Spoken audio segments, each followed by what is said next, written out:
നമുക്ക് ഈ ചാറ്റ് ബോട്ടിന്റെ അഡ്മിൻ പാനൽ എങ്ങനെ വർക്ക് ചെയ്യും എന്നതിനെ കുറിച്ച് നോക്കാം. ഈ ഒരു അഡ്മിൻ പാനൽ ഉപയോഗിച്ചുകൊണ്ടാണ് നമുക്ക് നമ്മുടെ ഡീറ്റെയിൽസ്, അതായത് ചാറ്റ് ബോട്ടിൽ ആവശ്യമായിട്ടുള്ള ക്വസ്റ്റ്യനും ആൻസറും ഒക്കെ ആഡ് ചെയ്യുന്നത്, അതുപോലെ ഡിലീറ്റും എഡിറ്റും ഒക്കെ ചെയ്യുന്നത് ഈ ഒരു അഡ്മിൻ പാനൽ ത്രൂ ആണ്. പിന്നെ ഒരുപാട് ഫീച്ചേഴ്സ് ഈ ഒരു അഡ്മിൻ പാനലിലുണ്ട്. അതൊക്കെ എങ്ങനെയാണെന്നുള്ളത് നമുക്കൊന്ന് എക്സ്പ്ലോർ ചെയ്യാം. സൈൻ ഇൻ ചെയ്യുമ്പോൾ വളരെ ശ്രദ്ധിക്കേണ്ടതാണ്. നിങ്ങളുടെ യൂസർ നെയിമോ പാസ്വേഡോ 3 തവണ റോങ് ആയിട്ട് എൻ്റർ ചെയ്ത് കഴിഞ്ഞാൽ ലോക്ക് ആവുന്നതായിരിക്കും. പിന്നീട് അത് ഓപ്പൺ ആക്കാൻ ഒരു 2 hours എങ്കിലും എടുക്കും. അതുകൊണ്ട് യൂസറിനും പാസ്വേഡും എപ്പോഴും എൻ്റർ ചെയ്യുമ്പോൾ വളരെയേറെ ശ്രദ്ധിക്കുക. ലോഗിൻ ചെയ്ത് കഴിഞ്ഞാൽ നിങ്ങൾക്ക് ഇതുപോലൊരു ഡാഷ്ബോർഡാണ് നിങ്ങൾക്ക് ലഭിക്കുക. ടോട്ടൽ ക്വസ്റ്റ്യൻസ് എന്ന് പറയുന്നത് ഇതിൽ നമ്മൾ ഓൾറെഡി എത്ര ക്വസ്റ്റ്യൻ ആഡ് ചെയ്തു എന്നതിനെ കുറിച്ചാണ്. പിന്നെ ആക്റ്റീവ് ക്വസ്റ്റ്യൻസ് എന്ന് പറയുന്നത് നമുക്ക് എത്ര ആക്റ്റീവ് ആയിട്ടുള്ള ക്വസ്റ്റ്യൻ ഉണ്ട് എന്നാണ്. ഇപ്പോൾ ചില പ്ലാനുകൾ നമുക്ക് ചില മാസങ്ങളിൽ അല്ലെങ്കിൽ ഇത്ര കാലയളവിൽ മാത്രമേ ഉണ്ടാവൂ. അപ്പോൾ നമുക്കത് വേണമെന്നുണ്ടെങ്കിൽ ആക്റ്റീവും ഇനാക്റ്റീവ് ആക്കിയിട്ടും വെക്കാൻ സാധിക്കുന്നതായിരിക്കും. പിന്നെയുള്ളത് ടോട്ടൽ ചാറ്റ്സ് ആണ്. ഇതിൽ എത്ര പേര് വന്ന് ചാറ്റ് ചെയ്തു എന്നതിൻ്റെ വിവരമാണ് അതുള്ളത്. പിന്നെയുള്ളത് അപ്പോയിൻമെന്റ്സ്, നമ്മൾ എത്ര അപ്പോയിൻമെന്റ് ഇതിലെടുത്തു, നമുക്ക് എത്ര അപ്പോയിൻമെന്റ് കിട്ടി എന്നതിനെ കുറിച്ചാണ് ഇവിടെ കാണിക്കുന്നത്. അതുപോലെ യൂണിക് യൂസേഴ്സ് ആണ്. യൂണിക് യൂസേഴ്സ് എന്ന് പറഞ്ഞു കഴിഞ്ഞാൽ ഒരു ഫോണിൽ നിന്ന് തന്നെ 3-4 തവണ ചാറ്റ് ബോട്ട് യൂസ് ചെയ്ത് കഴിഞ്ഞാൽ അതൊരു യൂസറായിട്ടാണ് സിസ്റ്റം കണക്കാക്കുക. അതിനുശേഷം നമുക്ക് കാണാൻ സാധിക്കുന്ന ഒരു ഗ്രാഫാണ്. ആ ഗ്രാഫിൽ ഓരോ ദിവസത്തിലും എത്ര കസ്റ്റമർ ഇതിൽ വന്നിട്ട് ചാറ്റ് ചെയ്തു എന്നതിനെ കുറിച്ചുള്ള ഗ്രാഫാണ് നമുക്ക് ഇവിടെ കാണാൻ സാധിക്കുന്നത്. പിന്നെയുള്ളത് സ്റ്റോറേജ് യൂസേജ് ആണ്. ഇതാണ് നമുക്ക് ഫസ്റ്റ് ഡാഷ്ബോർഡിൽ കാണാൻ സാധിക്കുക അഡ്മിൻ പാനൽ ലോഗിൻ ചെയ്തതിന് ശേഷം. പിന്നെ നമുക്ക് എന്തൊക്കെയാണെന്ന് നോക്കാം. പിന്നെ നമുക്ക് നോളജ് ബേസ് ഉണ്ട്, അപ്പോയിൻമെന്റ്സ് ഉണ്ട്, ചാറ്റ് ലോഗ്സ് ഉണ്ട്, categories, branding, settings, banner management, ഇങ്ങനെയൊക്കെയാണ് ഇതിലുള്ള അഡ്മിൻ പാനലിലുള്ള കാര്യങ്ങളുള്ളത്. അപ്പോൾ നമുക്ക് ആദ്യം എങ്ങനെ ക്വസ്റ്റ്യൻ ആഡ് ചെയ്യാം എന്നതിനെ കുറിച്ച് നോക്കാം. ഫസ്റ്റ് ക്വസ്റ്റ്യൻ ആഡ് ചെയ്യണമെന്നുണ്ടെങ്കിൽ നമ്മൾ ആദ്യം കാറ്റഗറീസിൽ പോയിട്ട് ഓരോ കാറ്റഗറിയും ആദ്യം ക്രിയേറ്റ് ചെയ്ത് വെക്കണം. അപ്പോൾ അതിനായിട്ട് നമ്മൾ കാറ്റഗറീസിൽ ആദ്യം ക്ലിക്ക് ചെയ്യുക. അപ്പോൾ നമുക്ക് ഓൾറെഡി കാണാം, നമ്മൾ ഓൾറെഡി ക്രിയേറ്റ് ചെയ്ത് വെച്ച കാറ്റഗറീസ് ആണ് ഇതൊക്കെ. അപ്പോൾ ഇത് ഓൾറെഡി ക്രിയേറ്റ് ചെയ്ത് വെച്ചതാണ്. ഇനി നമുക്ക് പുതുതായിട്ട് എന്തെങ്കിലും കാറ്റഗറി വന്നിട്ടുണ്ടെങ്കിൽ അത് നമുക്ക് ക്രിയേറ്റ് ചെയ്യുന്നത് എങ്ങനെയാണെന്ന് നോക്കാം. അത് ആഡ് ന്യൂ കാറ്റഗറിയിൽ ക്ലിക്ക് ചെയ്തിട്ട് ഇവിടെ പുതിയ കാറ്റഗറി എന്താണോ നമുക്ക് ആഡ് ചെയ്യാനുള്ളത് അത് ഇവിടെ ടൈപ്പ് ചെയ്തതിനു ശേഷം സേവ് കാറ്റഗറി കൊടുത്തു കഴിഞ്ഞാൽ ഇവിടെ അത് വരുന്നതായിരിക്കും. ഈ ഒരു കാറ്റഗറിയിൽ അറേഞ്ച് ചെയ്ത രീതിയിൽ തന്നെയാണ് നമ്മുടെ ചാറ്റ് ബോർഡിലും ഓരോ കാറ്റഗറിയും കാണിക്കുക. ഇപ്പം ഇനിയിപ്പം നമുക്ക് നോക്കാം, ഹെൽത്ത് ആൻഡ് ക്രിട്ടിക്കൽ ഇൽനെസ് കുറച്ചുകൂടി മുകളിലോട്ട് വേണമെന്നുണ്ടെങ്കിൽ നമുക്കിത് ഈ ഒരു 3 ഡോട്ടിൽ പ്രസ് ചെയ്ത് പിടിച്ചിട്ട് നമുക്ക് അതിനെ ഡ്രാഗ് ചെയ്തിട്ട് മുകളിലോട്ട് ആക്കാൻ പറ്റും. അപ്പോൾ നിങ്ങൾക്ക് കാണാൻ സാധിക്കും health and critical illness plan ഇപ്പോൾ മുകളിലോട്ട് വന്നിരിക്കുന്നത്. അല്ലെങ്കിൽ നിങ്ങൾക്ക് ഈ അപ്പോയിൻമെന്റ് ഫസ്റ്റ് വരണമെന്നുണ്ടെങ്കിൽ അപ്പോയിൻമെന്റിന്റെ 3 ഡോട്ടിൽ ക്ലിക്ക് ചെയ്തിട്ട് നമ്മൾ നേരെ ഡ്രാഗ് ചെയ്തിട്ട് ടോപ്പിലേക്ക് കൊണ്ടുപോയിട്ട് കഴിഞ്ഞാൽ അപ്പോയിൻമെന്റ് ബുക്കിംഗ് ടോപ്പിലേക്ക് വരുന്നതായിരിക്കും. ആ ഒരു രീതിയിലായിരിക്കും ചാറ്റ് ബോട്ടിലും അപ്പോയിൻമെന്റ് ബുക്കിംഗ് കാണിക്കുക. അപ്പോൾ ആ ഒരു രീതിയിൽ നിങ്ങൾക്ക് ചാറ്റ് ബോട്ടിൽ എങ്ങനെ കാറ്റഗറീസ് കാണിക്കണം എന്നത് അറേഞ്ച് ചെയ്യാൻ സാധിക്കുന്നതായിരിക്കും. കാറ്റഗറീസ് ആഡ് ചെയ്ത് കഴിഞ്ഞാൽ നമുക്ക് നോളജ് ബേസിൽ പോയിട്ടാണ് നമ്മൾ ഓരോ ക്വസ്റ്റ്യനും ആൻസറും ഒക്കെ ആഡ് ചെയ്യുന്നത്. അപ്പോൾ നമുക്ക് അതിനായിട്ട് നോളജ് ബേസിലേക്ക് ഒന്ന് പോകാം. നോളജ് ബേസിൽ നമുക്ക് ഓരോ ക്വസ്റ്റ്യൻസും ഇവിടെ ഓൾറെഡി ഞാൻ ആഡ് ചെയ്ത എല്ലാ ക്വസ്റ്റ്യൻസും നിങ്ങൾക്ക് ഇങ്ങനെ കാണാൻ സാധിക്കും. നിങ്ങളത് റൈറ്റിലേക്ക് സ്ക്രോൾ ചെയ്ത് കഴിഞ്ഞാൽ നിങ്ങൾക്ക് ഓപ്ഷൻ കിട്ടുന്നതായിരിക്കും. അതിൽ എഡിറ്റ്, ആ ഒരു പെന്നിന്റെ അടയാളത്തിലുള്ളതാണ് എഡിറ്റ്. പിന്നെ നമുക്ക് ആ ക്വസ്റ്റ്യൻ ആവശ്യമില്ലെങ്കിൽ ഡിലീറ്റ് ചെയ്യാനുള്ള ഓപ്ഷനും ഉണ്ട്. നമുക്കിത് ഒന്ന് എഡിറ്റ് ചെയ്യുന്നത് എങ്ങനെയാണെന്ന് നോക്കാം. നമുക്ക് നേരത്തെ ആഡ് ചെയ്ത ക്വസ്റ്റ്യനിൽ എന്തെങ്കിലും മാറ്റം വരുത്താൻ അല്ലെങ്കിൽ പുതിയൊരു പിക്ചറൊക്കെ ആഡ് ചെയ്യാൻ വേണ്ടിയിട്ടാണ് നമ്മൾ ഈ എഡിറ്റ് ബട്ടൺ ഉപയോഗിക്കുന്നത്. ഇനിയിപ്പോൾ നമുക്ക് അതിനെ അബൌട്ട് അസിൽ നിന്ന് വേറെ ഏതെങ്കിലും കാറ്റഗറിയിലേക്ക് മാറ്റണം എന്നുണ്ടെങ്കിലും നമുക്ക് എഡിറ്റ് ഓപ്ഷൻ ഉപയോഗിച്ച് മാറ്റാവുന്നതാണ്. അപ്പോൾ ഇത് കാറ്റഗറിയിൽ പെടുന്നത് അബൌട്ട് അസിലാണ്. പിന്നെ ഈ ഒരു ക്വസ്റ്റ്യൻ ആക്റ്റീവ് ആണ്. ഓക്കെ, ഇത് വേണമെന്നുണ്ടെങ്കിൽ നിങ്ങൾക്ക് ഇനാക്റ്റീവ് ആക്കി വെക്കാനും സാധിക്കും.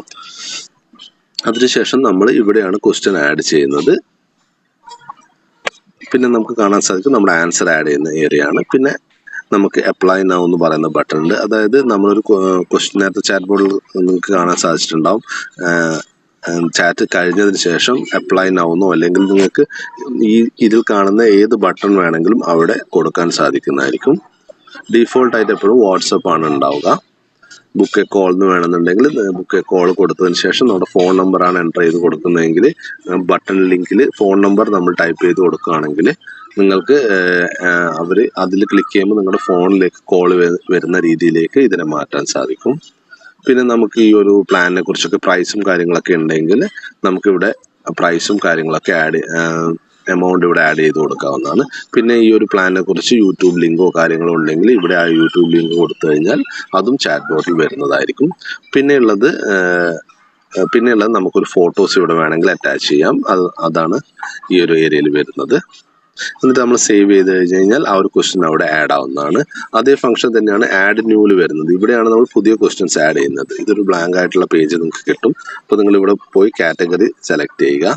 അതിന് ശേഷം ആക്റ്റീവ് ഓൾറെഡി ഡിഫോൾട്ട് ആയിട്ടുണ്ടാവും. പിന്നെ നിങ്ങൾ ഈ ലൈഫ് ഇൻഷുറൻസിന്റെ അണ്ടറിൽ ക്വസ്റ്റ്യൻസും ആൻസറും ഒക്കെ ആഡ് ചെയ്ത് അതിന് ഏതാണോ ബട്ടൺ കൊടുക്കേണ്ടത് അതും ഫിക്സ് ചെയ്ത് ബട്ടണിനെ എങ്ങോട്ടേക്കെങ്കിലും ഡൈവേർഷൻ ചെയ്യണമെന്നുണ്ടെങ്കിൽ ആ ഒരു ലിങ്കും ഇവിടെ കൊടുത്തതിന് ശേഷം പ്രൈസ് ഉണ്ടെങ്കിൽ പ്രൈസ് സെറ്റ് ചെയ്ത് യൂട്യൂബ് ലിങ്ക് ഉണ്ടെങ്കിൽ യൂട്യൂബ് ലിങ്കും സെറ്റ് ചെയ്ത് ഒരു ഫോട്ടോ അറ്റാച്ച് ചെയ്തതിന് ശേഷം സേവ് കൊടുത്തു കഴിഞ്ഞാൽ ആ ഒരു ക്വസ്റ്റ്യനും ആൻസറും കൂടി ചാറ്റ് ബോർഡിൽ കാണിക്കുന്നതായിരിക്കും. അതാണ് നമ്മുടെ നോളജ് ബേസിൽ ഉള്ളത്. പിന്നെ അതുപോലെ നിങ്ങൾക്ക് ഓൾറെഡി ആഡ് ചെയ്ത എല്ലാ ക്വസ്റ്റ്യൻസും ഡൗൺലോഡ് CSV കൊടുത്തു കഴിഞ്ഞാൽ ഒരു എക്സൽ ഫോർമാറ്റിൽ നിങ്ങളുടെ ഫോണിലേക്ക് അത് ഡൗൺലോഡ് ചെയ്ത് തരുന്നതായിരിക്കും. ഇത്രയും കാര്യങ്ങളാണ് നമുക്ക് നോളജ് ബേസിൽ ഉള്ളത്. അടുത്തതായി നമുക്ക് അപ്പോയിന്റ്മെന്റ്സ് നോക്കാം. അപ്പോയിന്റ്മെന്റ്സിൽ ക്ലിക്ക് ചെയ്ത് കഴിഞ്ഞ് കഴിഞ്ഞാൽ നമ്മൾ എത്ര പേര് ഇതിൽ അപ്പോയിന്റ്മെന്റ് എടുത്തു എന്നതിനെ കുറിച്ച് നമുക്ക് ഇവിടെ കാണാൻ സാധിക്കും. ഇനിയിപ്പോൾ ഓൾറെഡി എടുത്തു കഴിഞ്ഞ അപ്പോയിന്റ്മെന്റ് ആണെങ്കിൽ നമുക്കത് വേണമെങ്കിൽ ഈ ഒരു ഡിലീറ്റ് ബട്ടൺ ഉപയോഗിച്ച് അതിനെ ഡിലീറ്റ് ചെയ്യാവുന്നതാണ്. അപ്പോൾ ആ ഒരു അപ്പോയിന്റ്മെന്റ് ഡിലീറ്റ് ആവും. ഇതിലെല്ലാ ഡീറ്റെയിൽസും നമുക്ക് ലഭിക്കുന്നതായിരിക്കും. ടോക്കൺ നമ്പർ ഉണ്ടാവും, പേരെന്താണ്, ഫോൺ നമ്പർ, എവിടെ നിന്നാണ് അപ്പോയിന്റ്മെന്റ് ബുക്ക് ചെയ്ത്, എന്തിന്റെ ആവശ്യത്തിനാണ് അപ്പോയിന്റ്മെന്റ് ബുക്ക് ചെയ്തതൊക്കെ ഈ ഒരു അഡ്മിൻ പാനൽ വന്നു കഴിഞ്ഞാൽ നിങ്ങൾക്ക് കാണാൻ സാധിക്കും. ഇനി അതല്ല എങ്കിൽ നിങ്ങൾക്ക് സെൻഡ് ടു വാട്സപ്പിൽ ക്ലിക്ക് ചെയ്ത് കഴിഞ്ഞ് കഴിഞ്ഞാൽ ആ ഒരു അപ്പോയിന്റ്മെന്റിന്റെ ഡീറ്റെയിൽസ് കംപ്ലീറ്റ് നിങ്ങളുടെ വാട്സപ്പിലേക്ക് മൂവ് ചെയ്യിക്കാൻ സാധിക്കുന്നതായിരിക്കും. പിന്നെ നമുക്ക് കാണാൻ സാധിക്കുന്നത് ഇവിടെ ടൈം സ്ലോട്ടാണ്. നമുക്ക് ഇപ്പോൾ ഒരു ടൈം സ്ലോട്ട് ഇവിടെ ആഡ് ചെയ്യാം, ഡിലീറ്റ് ചെയ്യാം. ഇപ്പോൾ നമുക്ക് നാളെ അല്ലെങ്കിൽ ഇനി വരുന്ന ദിവസങ്ങളിൽ നമുക്ക് 10:30 അപ്പോയിന്റ്മെന്റ് വേണ്ടാന്നുണ്ടെങ്കിൽ നമുക്ക് 10:30 ഡിലീറ്റ് ചെയ്യാവുന്നതാണ്. ഓക്കെ, ഇനി നമുക്ക് ആഡ് ചെയ്യണമെന്നുണ്ടെങ്കിൽ വീണ്ടും അത് ആഡ് ചെയ്യാവുന്നതാണ്.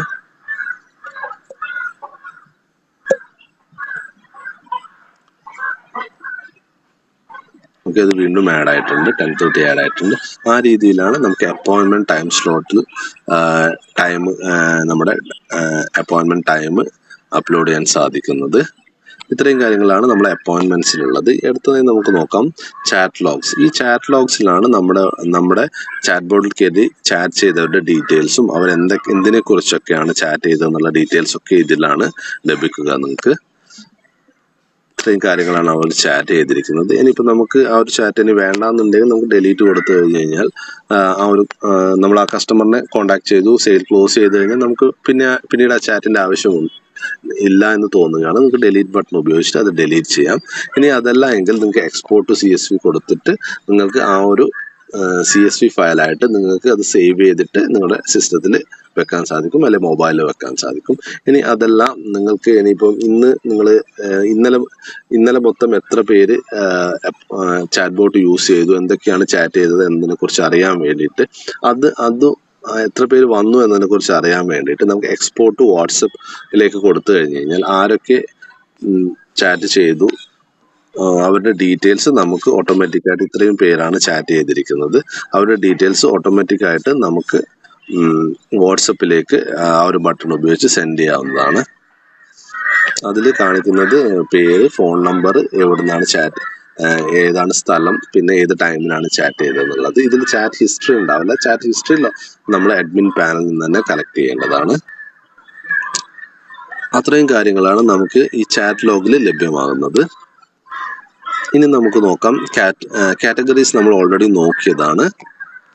പിന്നെ നമുക്ക് നോക്കാം ബ്രാൻഡിങ്ങിലാണ് നമുക്ക് നമ്മുടെ ഈ ഒരു ചാറ്റ് ബോർഡിന്റെ പേര് ഇവിടെയാണ് നമുക്ക് കൊടുക്കാൻ സാധിക്കുന്നത്. ഇത് നമുക്ക് വേണമെങ്കിൽ എഡിറ്റ് ചെയ്യാം, പുതിയ നെയിം വേണമെങ്കിൽ കൊടുക്കാം, അങ്ങനെയൊക്കെ ചെയ്യാൻ സാധിക്കും. പിന്നെ നമുക്ക് കാണാൻ സാധിക്കുന്നത് ഈ ഒരു ചാറ്റ് ബോട്ടിന് ഏത് ലാംഗ്വേജിലാണ് പ്രവർത്തിക്കേണ്ടത് എന്നതിനെ കുറിച്ചാണ്. നമ്മളിവിടെ മലയാളമാണ് സെലക്ട് ചെയ്തിരിക്കുന്നത്. ഇംഗ്ലീഷ് സെലക്ട് ചെയ്ത് കഴിഞ്ഞാൽ നമുക്ക് സ്റ്റാർട്ടിങ്ങിലും എല്ലാ കാര്യങ്ങളും ഇംഗ്ലീഷിലാണ് അത് പിന്നെ സംസാരിക്കുക. നമ്മൾ മലയാളത്തിൽ കണ്ടന്റ് കൊടുത്തു കഴിഞ്ഞാൽ അത് വായിക്കും മലയാളത്തിലായിരിക്കും. ഇംഗ്ലീഷിൽ കണ്ടന്റ് കൊടുത്തു കഴിഞ്ഞാൽ അത് ഇംഗ്ലീഷിൽ വായിക്കും. മറിച്ച് നമ്മുടെ ചാറ്റ് ബോട്ടിന്റെ ഓൺ ബോർഡിംഗ് ടൈമിലുള്ള നിങ്ങളുടെ പേരെന്താണെന്ന് ചോദിക്കുന്നതിന് പകരം അത് ഇംഗ്ലീഷിലേക്ക് ചോദിക്കാൻ വേണ്ടിയിട്ടാണ് നമ്മൾ 2 ഓപ്ഷൻ ഇവിടെ കൊടുത്തിരിക്കുന്നത്. ഇനി അതല്ല, സ്കിപ്പ് ഓൺ ബോർഡിംഗ് കൊടുത്തു കഴിഞ്ഞു കഴിഞ്ഞാൽ നമുക്ക് ആ ഫസ്റ്റ് ചോദിക്കുന്ന ഫോൺ നമ്പറും പ്ലേസും നെയിമൊക്കെ കളക്ട് ചെയ്യുന്നത് സ്കിപ്പ് ചെയ്തിട്ട് ഡയറക്റ്റ് നിങ്ങൾക്ക് വേണമെന്നുണ്ടെങ്കിൽ ഒരു കസ്റ്റമറിന് അതിൽ കയറിയിട്ട് ഡീറ്റെയിൽസ് എടുക്കാവുന്നതാണ്. ആ രീതിയിൽ വേണമെങ്കിലും സെറ്റ് ചെയ്യാൻ പറ്റും. അതിന് ഈ ഒരു ടിക്ക് ബട്ടൺ കൊടുത്തു കഴിഞ്ഞാലാണ് ആ ഒരു ഓപ്ഷൻ ആക്റ്റീവ് ആവുക. അതിനുശേഷം നമുക്ക് നമ്മുടെ ഈ ഒരു ചാറ്റ് ബോട്ടിന്റെ ലോഗോ ഇവിടുന്ന് അപ്ലോഡ് ചെയ്ത് കൊടുക്കാം. പിന്നീട് നമുക്ക് ഏത് വാട്സപ്പ് നമ്പറിലാണ് ഡീറ്റെയിൽസ് വേണ്ടതെന്ന് വെച്ച് കഴിഞ്ഞാൽ ആ ഒരു വാട്സപ്പ് നമ്പർ ഇവിടെ കൊടുത്തു കഴിഞ്ഞാൽ പിന്നീട് കസ്റ്റമർ നിങ്ങളെ കോൺടാക്ട് ചെയ്യുമ്പോഴൊക്കെ ചാറ്റ് ബോട്ട് ത്രൂ കോൺടാക്ട് ചെയ്യുമ്പോഴൊക്കെ ഈ ഒരു വാട്സപ്പ് നമ്പറിലേക്കാണ് ഇപ്പൊ നോമോറോ ഏത് ബട്ടൺ ഉപയോഗിക്കുമ്പോഴും ഈ ഒരു നമ്പറിലേക്കാണ് ആ ഒരു ചാറ്റ് ഡൈവേർട്ട് ആവുക. പിന്നീട് നമുക്ക് കാണാൻ സാധിക്കുന്നത് ഈ ഒരു ചാറ്റ് ബോർഡിന് പല ടൈപ്പ് ഓഫ് തീംസ് ആണുള്ളത്. ഇപ്പൊ നമ്മളിപ്പം നേരത്തെ കണ്ടിരിക്കുന്നത് വാട്സപ്പ് തീമാണ്. ഇത് നമുക്ക് വേണമെന്നുണ്ടെങ്കിൽ റോയൽ ഗോൾഡ് തീമിലേക്ക് കൊടുത്ത് പിന്നെ നമുക്ക് സേവ് കൊടുത്തു കഴിഞ്ഞു കഴിഞ്ഞാൽ പിന്നീട് നമ്മൾ ആ ചാറ്റ് ബോട്ട് കാണാൻ സാധിക്കുന്നത് വേറൊരു തീമിലേക്കായിരിക്കും. നമ്മൾ നേരത്തെ തീം ചേഞ്ച് ചെയ്തതുകൊണ്ട് പുതിയ തീമാണ് ഇത്. റോയൽ ഗോൾഡ് എന്ന് പറയുന്ന ഒരു തീമാണ്. അപ്പോൾ നേരത്തെ കണ്ടതിനേക്കാളും വ്യത്യസ്തമായിട്ടാണ് ഈ ഒരു തീമിൽ നമുക്ക് ഡീറ്റെയിൽസ് കാണിക്കുക. നമ്മളിപ്പോൾ സ്റ്റാർട്ട് ചാറ്റിൽ കൊടുത്തു കഴിഞ്ഞു കഴിഞ്ഞാൽ നമസ്കാരം, LIC ഏജന്റ് അജീത ചാറ്റ് ബോട്ടിലേക്ക് സ്വാഗതം.